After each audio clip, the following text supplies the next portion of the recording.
Warga Indonesia bahagia. Saya berada di Bukit Sepingan, Tawangmangu, dan dari tempat ini menyampaikan inspirasi untuk keluarga Indonesia bahagia. Inspirasi menjadi seorang suami kali ini, esensinya saya ambil dari 1 Petrus 3 ayat yang ke-7. Di sana dikatakan, "Hai suami, hiduplah bijaksana dengan istrimu sebagai kaum yang lebih lemah."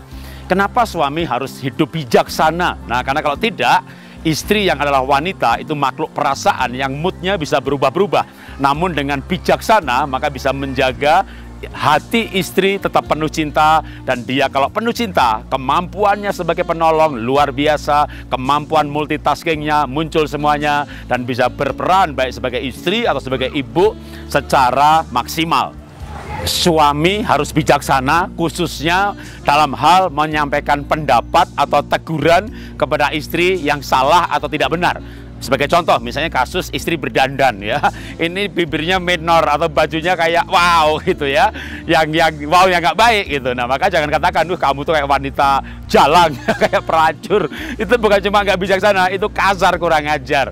Jadi ciptakan istilah, misalnya Anda senang, wow keren banget, aku suka ini gitu ya. Kalau bagus katakan, wah ini bagus. Nah kalau jelek gitu ya, mungkin Anda bikin istilah, wah ini lumayan gitu ya. Nanti dia tanya anaknya, nak gimana? Wih mama norak ah. Nah lama-lama istri tahu kalau kita bilang lumayan itu sebenarnya jelek. Nah akhirnya kita bisa mengungkapkan ketidaksukaan dengan sebuah istilah yang lebih sopan. Ketika di depan umum istri menyampaikan pendapatnya, memang lagi rapat bersama, gimana menurut kamu gitu ya, kita ditanya gitu ya, kita bilang lumayan, nah dia tahu.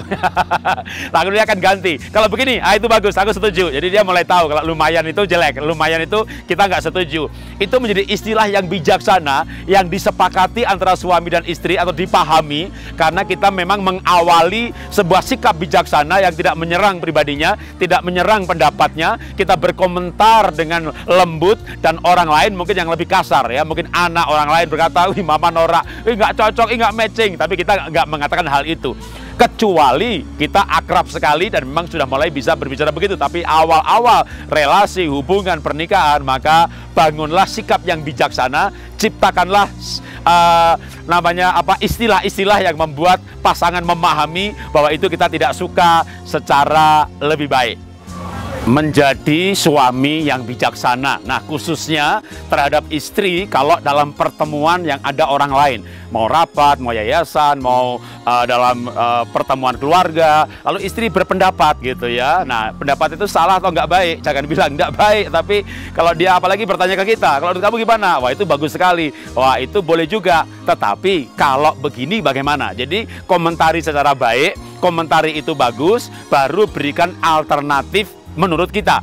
Dan kalau memang kita yakin bahwa alternatif menurut kita itu lebih baik, maka sesuatu yang lebih baik itu nggak usah ngotot gitu ya, karena kalau sesuatu yang lebih baik, orang lain juga pasti berpikir lebih baik gitu. Dan mungkin istri tidak berkomentar terhadap usul kita, tapi yang lain mungkin akan berkata, nah itu lebih bagus tuh, nah bukan berkata yang itu jelek gitu, enggak ya, nah, ini lebih bagus ya. Akhirnya suasana menjadi menyenangkan. Ketika suami istri bisa menjadi teman bicara yang bijaksana, maka berbicara itu menyenangkan. Ketika tidak bijaksana, maka berbicara itu membosankan. Akhirnya malas berbicara. Nah kalau malas berbicara, tidak bicara apa-apa, menjadi pasangan bisu. Kalau tidak berbicara, tidak saling mengerti isi hati, lama-lama menjadi orang asing yang tinggal bersama dalam satu rumah. Karena itu perlu membangun pengertian, pemahaman dengan menjadi teman bicara yang baik dan menjadi pasangan yang bijaksana. Nah, bagaimana menjadi suami yang bijaksana? Yang pertama, belajar menguasai emosi atau penguasaan diri. Yang kedua, jaga relasi dengan Tuhan. Kalau karena cinta Tuhan, pasti Tuhan memberi hikmat dan kebijaksanaan, karena dialah sumber bijaksana. Yang ketiga, maka cintai istri sungguh-sungguh. Dalam cinta selalu ada bijaksana. Orang pacaran menghargai pasangannya, berkata-kata bijaksana karena dia mencintai. Karena itu, jadilah suami istri yang jatuh cinta dan berpacaran sepanjang masa. Inilah inspirasi yang saya sampaikan dari Bukit Sepingan, Tawangmangu untuk keluarga Indonesia bahagia. Keluarga Indonesia bahagia.